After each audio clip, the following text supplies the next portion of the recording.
Salut. Pour la plupart d'entre nous, quand on achète du poulet, c'est soit des cuisses, soit des filets. Et pourtant, je vous assure, vous ratez beaucoup de choses si vous achetez pas un poulet entier.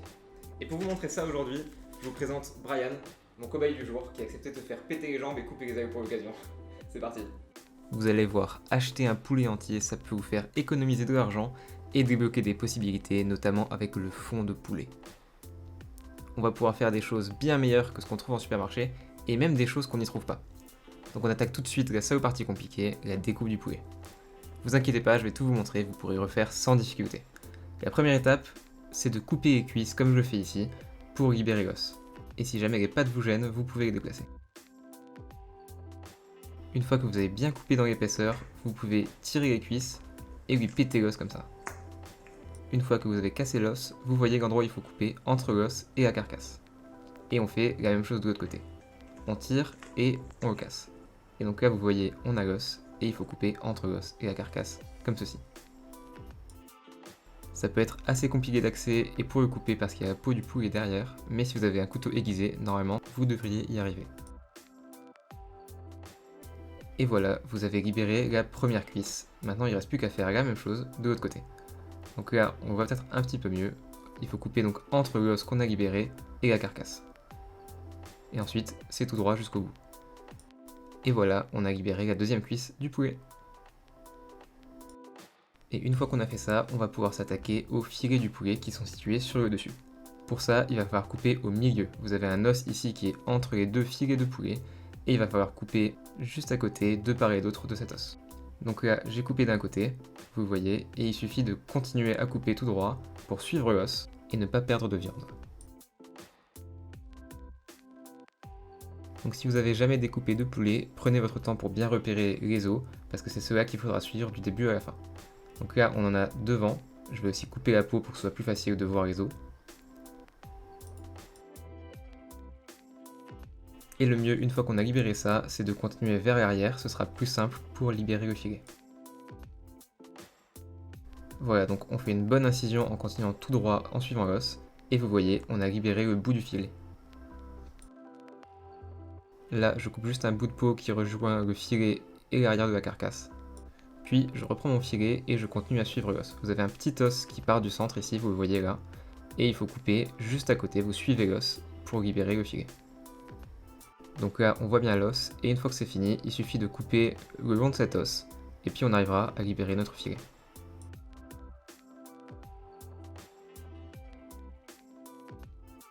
Et comme vous voyez, en faisant ça, on ne laisse vraiment presque pas de viande sur la carcasse, donc c'est vraiment une très bonne méthode.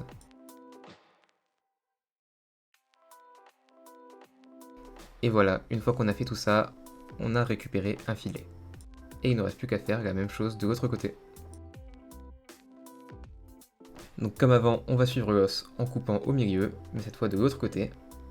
Et on va suivre l'os jusqu'au bout. Donc on se rappelle, on fait une incision bien jusqu'au bout, et ce sera la manière la plus simple pour libérer le filet.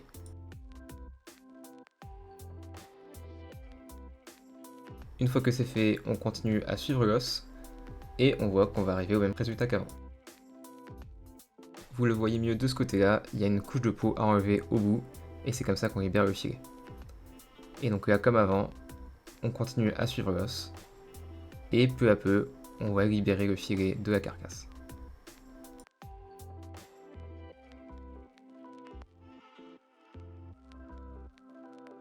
Voilà, on finit par l'avant, et on y est presque.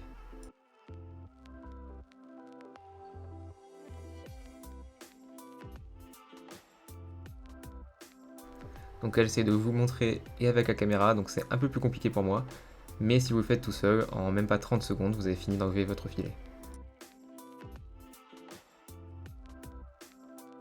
Et voilà, on a récupéré notre deuxième filet.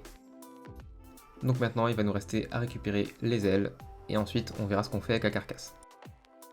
Alors là vous voyez le filet, et en dessous on a l'aiguillette.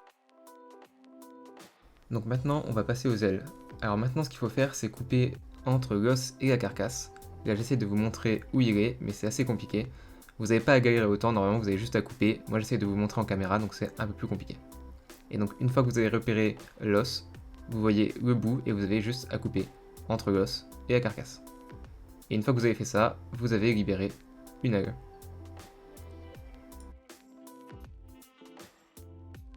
Et donc voilà la première, on peut passer à la deuxième. Donc pour vous montrer comment c'est rapide normalement, on a juste à repérer l'os et on coupe entre les deux. Avant j'essayais de vous montrer donc c'était un peu plus long, mais en vitesse réelle vous ferez ça aussi. Maintenant on va séparer les ailes, donc pour ça encore une fois on a 3 os dans une aile, donc il faut couper entre les os pour les séparer. Le problème c'est qu'ici on voit pas très bien, donc du coup j'essaye de le tordre pour vous le montrer, mais en vrai vous n'avez pas besoin, il faut juste repérer la jointure entre les deux os et les couper. Mais là je vous l'ai montré pour que vous puissiez voir où c'est.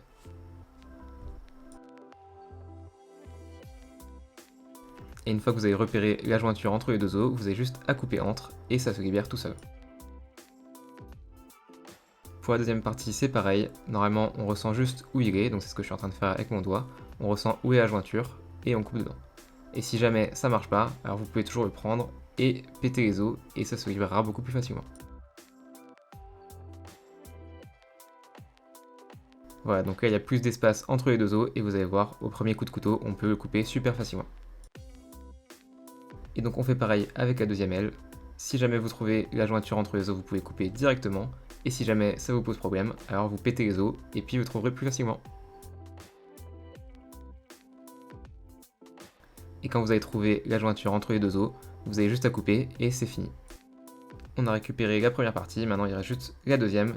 Et comme d'habitude, il faut juste trouver la jointure entre les deux os, couper entre, et puis c'est fini. Voilà, donc maintenant on a fini de couper les jambes, on a récupéré toutes les pièces de poulet, on va pouvoir passer à la suite. Et la suite, vous faites ce que vous voulez. Pour moi, la première étape, c'est de récupérer la peau du poulet, parce que c'est dans la peau du poulet qu'il y a tout le gras. Et donc du coup, avec cette peau, on va récupérer le gras pour pouvoir faire cuire ensuite des viandes. Et on va récupérer la peau pour faire des chips de peau de poulet. Vous allez voir, c'est super bon et super facile à faire.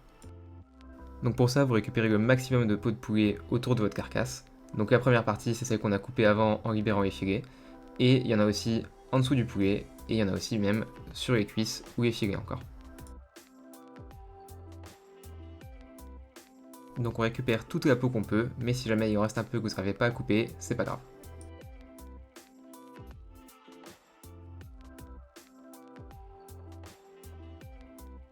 Si jamais vous avez du mal à couper la peau, la meilleure manière c'est de prendre la peau à une main et de couper en suivant la peau avec le couteau. Ça se libérera super facilement, vous verrez.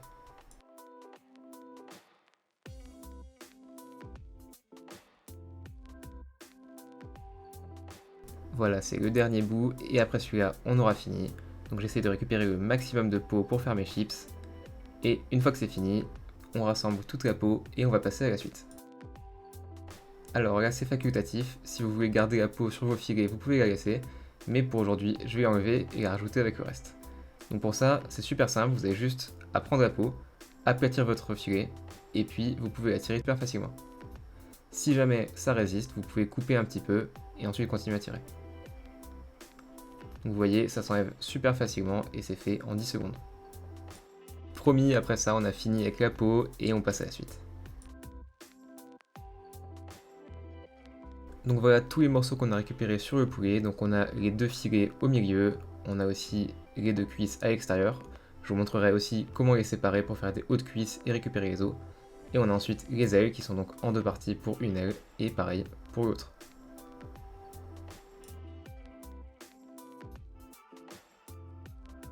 Encore une fois, cette étape elle est facultative, mais je vous montre quand même comment séparer les pilons et les hautes cuisses. Donc pour ça, encore une fois, il faut juste repérer le joint entre les deux os et couper tout droit entre. Et vous avez libéré le haut de cuisse à gauche et le pilon. Moi j'aime bien encore enlever l'os du haut de cuisse, alors pour ça c'est super simple.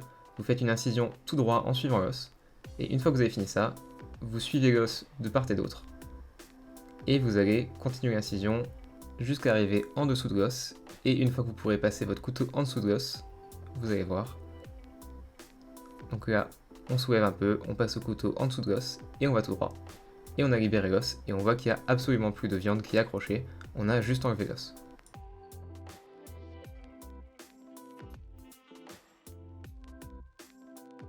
Et voilà, on a libéré l'os et la viande, donc on a une viande sans os. Et l'os, ne le jetez pas, on va le garder pour faire le fond, juste après vous allez voir. Maintenant, on va faire pareil avec sa petite sœur. Donc pareil, on repère où est l'intersection entre les deux os avec le pouce. Et une fois qu'on a repéré, on passe le couteau dedans, et normalement, ça devrait passer tout seul. Ah, j'ai dû forcer un petit peu parce que j'étais pas exactement entre les deux os. Mais comme vous voyez, ça se fait quand même super facilement. Alors comme avant, maintenant on va enlever l'os du haut de cuisse. Donc pour ça, on repère l'os. On fait une incision droite sur l'os.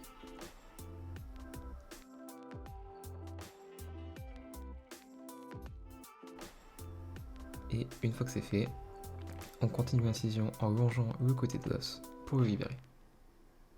Voilà, c'est exactement ce qu'on a fait juste avant. Et une fois qu'on est assez bas pour mettre le couteau en dessous de l'os, et puis comme on l'a fait juste avant, on passe le couteau en dessous de l'os et on le ressort d'un côté. Et voilà, c'est fini. Et donc on fait la même chose pour l'autre côté, on suit l'os et puis on arrive jusqu'au bout.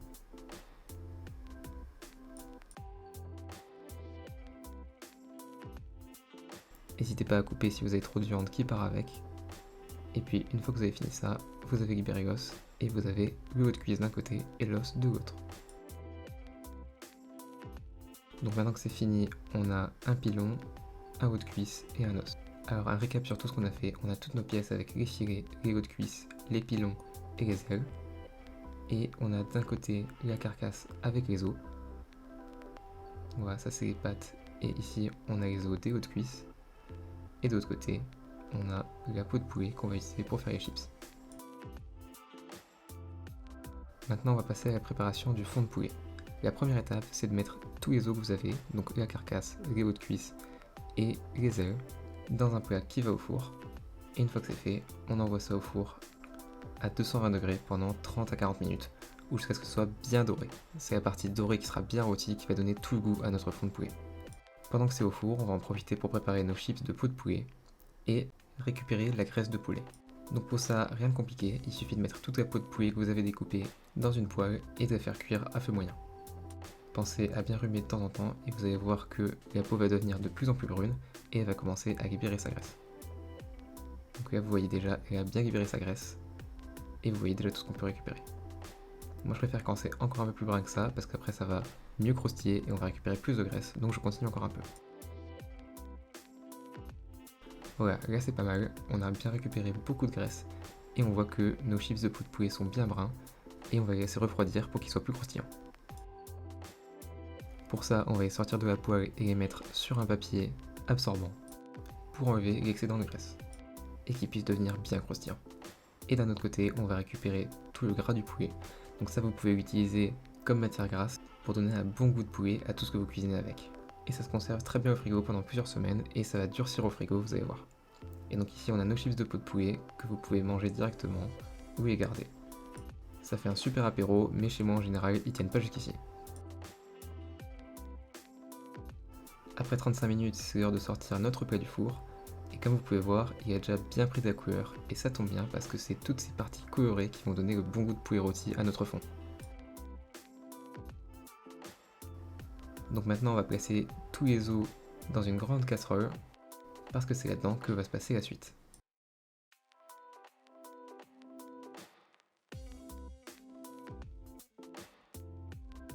Une fois qu'on a sorti tous les os, on va garder ce plat qui va au four et on va pas le jeter, on va déglacer en mettant de l'eau parce que tous ces petits sucres là qui ont caramélisé sur le fond, c'est du goût, c'est quelque chose qu'on veut pas perdre, donc vous mettez de l'eau et vous frottez pour récupérer tout ça et le mettre dans la casserole. Voilà, vous avez vu là on a tout bien récupéré et on va mettre tout ça dans notre casserole parce que de toute façon il va nous falloir de l'eau, donc autant qu'elle ait déjà du goût de poulet.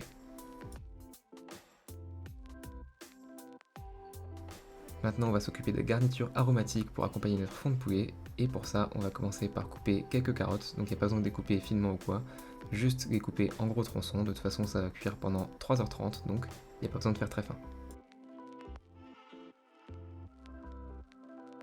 Et on va faire pareil avec quelques branches de céleri. Alors vous n'êtes pas obligé de faire exactement les mêmes légumes, même vous pouvez ne pas en mettre du tout, mais là je vous montre la façon classique de le faire et comme c'est fait habituellement. Ce qui veut dire qu'aujourd'hui je fais une mirepoix, donc c'est un mélange de carottes, de céleri et d'oignons. Donc vous l'avez deviné, le dernier qui nous manque c'est l'oignon. Pareil, pas besoin de couper trop fin, 4 gros quartiers ça fera amplement l'affaire.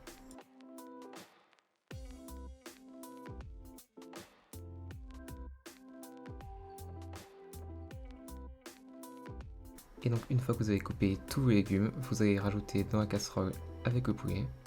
Et comme d'hab, on fait tout tomber à côté, ça c'est normal. Et une fois que vous avez fini, on va pouvoir passer à la cuisson. Donc pour ça, on va la mettre sur une plaque de cuisson, à feu moyen, et on recouvre à niveau avec de l'eau. Vous pouvez aussi le faire avec du bouillon de poulet si vous en avez déjà, ça donnera un goût plus fort. Mais pour l'exemple, et parce que c'est comme ça qu'on fait classiquement, je vais faire de l'eau.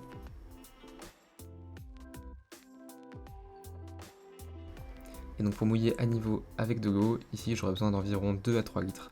Et la cuisson pour des os de poulet dure environ 3h à 3h30 parce qu'il faut extraire le collagène des os de poulet et qui se transforme en gélatine, et c'est un processus qui prend plusieurs heures. Et une fois que c'est fait, vous pouvez rajouter d'autres choses, comme par exemple des grains de poivre, que je rajoute ici, des graines de coriandre parce que j'en ai sous la main, de l'ail en poudre, vous pouvez mettre de l'ail frais aussi, mais j'en avais pas ce jour-là, donc j'ai mis de l'ail en poudre, et un peu de sel.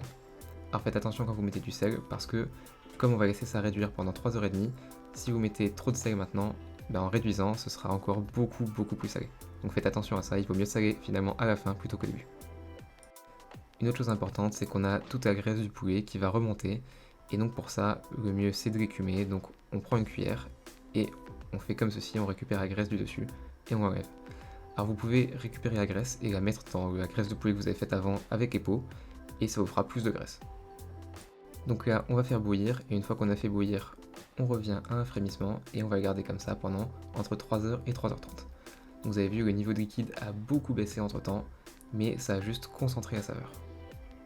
Donc maintenant on sépare le liquide et le solide, parce que les solides, on va pas les garder, ils ont donné tout leur goût au jus, et donc on peut les jeter. Comme d'habitude, on fout tout à côté. Donc si vous pouvez vous faire aider, c'est mieux, parce que seul, c'est un peu compliqué. Voilà, une fois que vous avez bien récupéré le jus, vous avez juste à jeter les os et la garniture aromatique. Ils ont donné tout leur goût au jus, donc c'est pas la peine de les garder. Et une fois qu'on a fini, on se retrouve avec ça, ce magnifique fond de poulet. Ici vous avez la graisse de poulet, un jour après, et ici le fond de poulet. Et c'est la gélatine qui donne cet aspect gélatineux à ce fond de poulet. Et voilà, c'est fini. Donc on a toutes nos pièces de poulet ici, les chips de peau de poulet, le gras de poulet et le fond. Et voilà, vous avez fait tout ça, vous pouvez être fiers de vous. Vous savez maintenant tout ce qu'on peut faire avec un poulet entier, alors j'espère que vous allez essayer ça. Et si ça vous a plu, abonnez-vous et mettez un j'aime. Salut!